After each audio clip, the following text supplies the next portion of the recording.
What's going on, you guys? Welcome back to another video, and I hope everyone's having a great day. And if you're new, welcome. My name is Jai, and welcome to my channel. We are reacting to another video of Mr. Nightmare 3 date night horror stories gone wrong. So sit back, relax, and let's get into it.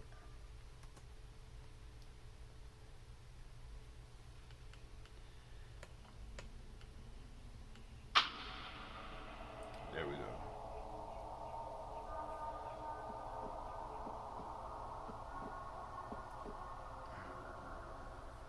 My older sister Jen is 5 years older than me, and this story also happened 5 years ago. Before Jen was dating her current boyfriend, she used Tinder to meet a few guys. I remember the night specifically. She told me and our other sister Maria that she was meeting a guy at a I bar a like in few the blocks shirt. down. When she got there, she sat at the bar and texted the guy to let him know where she was sitting. Under a minute passes and a man sits next to her, offering to buy her a drink. There we go. This man is That's it. significantly older than my sister, and according to her, gave off a horrible smell, had bad breath, and had a crooked front tooth. She told him no thank you right away, as she had a guy coming to meet her. The man didn't get up just yet. He kept sitting there, said he'd buy her a drink in the meantime before her date got there. Jan felt very uncomfortable and asked the man to please leave her alone. The man got up from the bar stool. Jan told us she did a side glance to see where the man had gone, and she said he sat at one of the nearby table booths. Jan texted her date about what just happened and asked him to please hurry. There wasn't a response, so she sits there a few minutes, texts again, "Where are you?" This time the guy responds, "Running late, get a drink or two without me." Now, this was an odd text for a guy to send to a girl he's meeting, and to make it even worse, the man from before came back to sit next to Jan, asking where her date was and acting all upset that she was still alone. That's the guy. My sister responded to the man once or twice, then had enough and asked him to please leave her alone once again. She texted her date one more time, saying, "Sorry, I'm gonna leave." And as she sent it, the man's phone, which he left on the bar, vibrated. My sister immediately put two and two together and said she's going to the bathroom. I remember she called our sister Maria asking what to do. Maria told her just leave and drive home. I listened in on the conversation. When Jan left the bathroom, the man was no longer anywhere to be seen in the bar, which I'm sure she found to be a relief. She went straight to her car and started driving home. It's a very linear and short path from that bar, and she was home in probably a couple minutes. When she pulled up in the driveway and started walking to the front door, she noticed another car pull up across the street. It didn't stop directly in front of the house across the street. Girl, ignore It it stopped and one get house over. till we need to Jan go. came inside, and from here on, I can tell the story from my own point of view. Maria and I came to greet Jan and ask her what happened. She went to the window and creased the blinds to look outside. She told us there was a car out there before, and she was worried and followed her. But when all three of us looked through the blinds, we didn't see a car out there. So she told us the unsettling story of what happened at the bar. Maria did a better job at comforting her than I. Girl thing, I guess.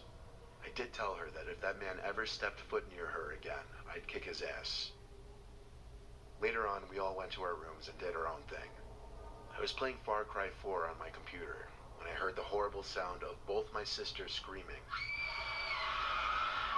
Now, let me shift back to Jan's perspective for a second.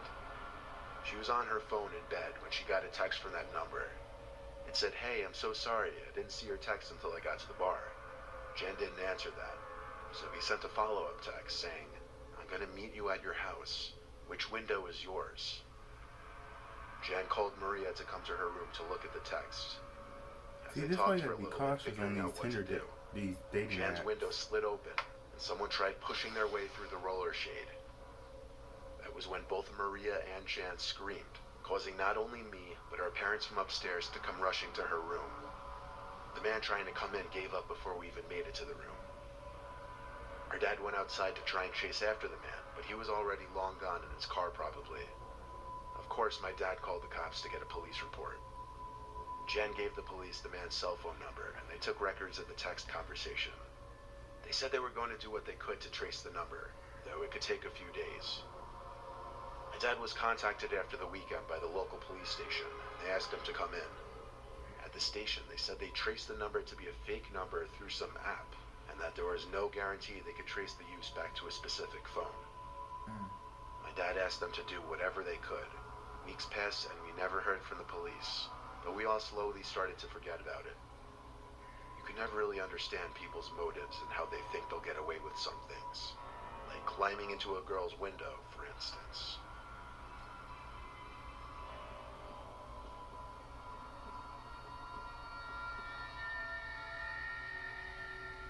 I've been using the app Hinge to meet new people in the town I just recently moved to. Okay. I matched this girl, Kate.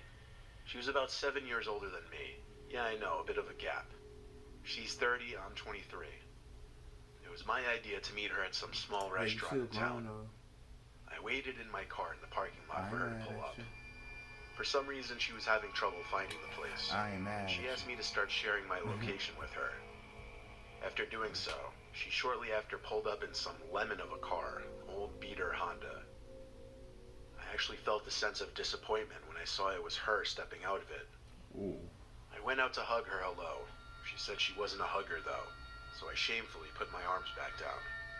Bad start, I was thinking in my head. When we sat down at a table inside, I was able to see that she looked different from her pictures. Worse. Like, she was the girl in the pictures, sure, but it seemed as though she had her pictures doctored up to make her look better. She also looked to be older than 30. I was already not feeling this date, but I couldn't just end it now. I'd have to sit through the dinner with her. When the waitress came to start us off with drinks, Kate was really awkward. Like the way her voice suddenly raised in volume and intensity as she spoke to the waitress. She stuttered. She kind of rudely said she just wanted water. She turned down my offer for wine. Can So I just I went get through water? the whole dinner with her. And in my head, I was really just thinking about how excited I was to get out of there. The check came, and I waited to see if she'd make any offer to chip in for it, since I really had no plans of seeing her again. But she did not. So I paid the check, and we grabbed our coats and left. I told her I had a really nice time and whatever. It seemed she didn't really want to go home, though. I had to kind of force myself to break off because I really just wanted to go home. I said bye and got in my car. She didn't say bye back. She instead just walked to her car. I drove home to my apartment, which is the lower half of someone's house. I didn't even finish hanging up my coat before the doorbell rang. I checked through the window who it could be, and it was Kate. I hadn't stopped sharing my location with her. What could she want? She followed you. I hadn't forgotten anything at the restaurant. Even if I had, she could have texted me. It was then that I realized this woman might actually be nuts. I walked away from the door and hid in the kitchen with the lights off. I got a text from Kate saying, "I know you're home." Oh, you by Like, yourself? "What do you want? Why are you here?" She texted back, "Answer." I didn't answer that time. I stayed in the kitchen and waited there for a while, until she texted again, saying, "I see you at the table. Let me in now." She knew I was I sitting gotta there. do shit. She could see me. In a panic, I looked at all the windows, until I saw the one. It was one of the backyard windows, where I hadn't lowered the shade all the way down. And through that little opening at the bottom, I saw her eyes creeping in. Freaking out, I went to my room and stayed in there with the lights off, while I called 911 to report a trespassing. I had the call on speakerphone so I could read the insane text Kate was sending me. One of her texts said, "Nobody wants me, I'm sick of it." Another said, "You're just like the others." Then I heard the sound of glass being broken outside my room. I ran to lock my bedroom door and told the operator that she was breaking into my house. The woman on the line said to wait in my room and grab something to use as a weapon. She said the cops would be there shortly. Kate tried the doorknob to my room, and when it wouldn't open, started pounding angrily, yelling for me to open up. I told the 911 operator to send the cops in through the back, as that was how she broke in. Luckily, this town seems to have a fast 911 response time, because cops were there in minutes. 3 cop cars, actually. I heard the cops talking with her, telling her to calm down. Calm down. That was when I opened the door to see 4 cops around her, with her being already in cuffs.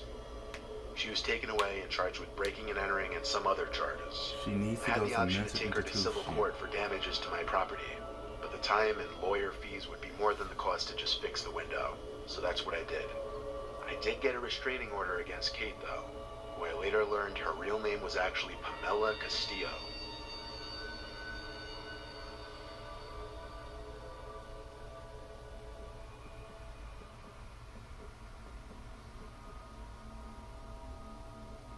It was my first date with a girl from an online dating website. I offered to have her over and cook for her. I'd been out of the dating scene for a long time, since I recently broke up with my girlfriend at the time. The woman's name was Amelia. She was 26. I was 32 at the time. I didn't really think having her over for dinner before meeting her was weird. If anything, it would be more relaxed and comfortable than meeting at some bar or restaurant. I was cooking some penne alla vodka with garlic bread and wine, my favorite combo. Amelia arrived around 6:30. I welcomed her in and asked her to take a seat at one end of the kitchen table. I was finishing up the food as I tried to get to know her. She wasn't as talkative as I was expecting based on her appearance. I had to lead most of the conversation. I was slightly nervous given that it was my first time having a first date in years, and it didn't help that she wasn't exactly the easiest to talk to. I served her a plate of food and a glass of wine. Then she asked something odd.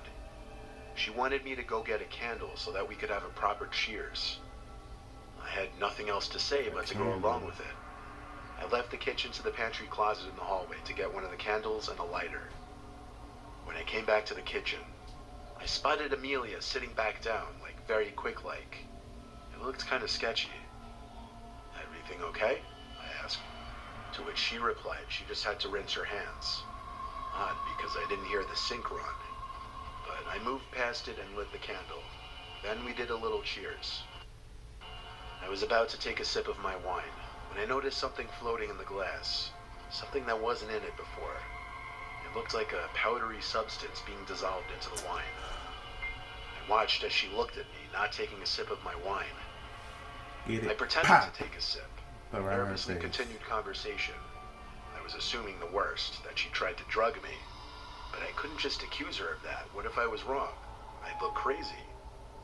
We ate our food, and I cleaned up the table afterwards. So you see a She white excused herself substance to the floating bathroom, in your which I drink pointed and you her still to. gonna sip it? She was gone for a while, but when she came back, she said she had to get going because her dog was sick. I had no problem with her leaving. I walked her out and hugged her goodbye. I went back to the glass of wine and smelt it, but it didn't smell like anything except wine. I dumped it and made sure nothing was stolen from the kitchen, to the hallway, to the bathroom. After cleaning, I watched TV while telling my friends that I think she tried to drug me. Then I went to sleep. Actually, I didn't sleep. I have acute insomnia, which comes on and off, and this was one night I just couldn't get shut-eye. I rolled from one side of the bed to the other for hours, and it must have been like 2:30 or something when I heard a cup fall from my kitchen. That terrified me because, well, cups are pretty stationary objects. I didn't see why or how one could have fallen from the counter. Suddenly my door opened and someone stepped inside. I didn't move. I pretended to be asleep, but with one eye half open. Someone stood in front of the doorway for a few seconds, then left the room. I waited a minute before getting up to follow and hopefully get the kitchen phone to call the police. There was a glimmer of light in the living room from the street light outside. With that, I was able to see her body in the corner of the room. Nope. She wasn't ducking, nothing. She was just idly staying in place. "Amelia," I said, afraid of what would happen next. She was standing by the knife holder. "Amelia, if you leave right now, I won't call the cops." There was this awful, chilling silence before she put something back on the counter, walked to the back door, and exited. What she put back on the counter turned out to be a knife. When she left, I locked the door first thing, of course. I think when she asked to use the bathroom, she unlocked the back door with plans of returning. This was after her plan to drug me failed. Of course, I called the police, and they took the knife for fingerprints. Based off her criminal background, Police later showed up to Amelia's house and arrested her. I did not press charges. It's when you put up the gun. Pow pow. I wish you get you a solid wood bat. That's the game to go. That's how you do it. Either you choose a pistol or a wooden bat and go to town. You gotta defend yourself. That's breaking and entering. You gotta protect your loved ones. So thank you guys for tuning into this video and tell me guys what you think. And be cautious on these dating apps. And stay safe. So thank you guys for tuning into this video. Like, comment, subscribe, all that great stuff. Till next time, it's your life, do what you want and do it positively. Love you guys. Peace.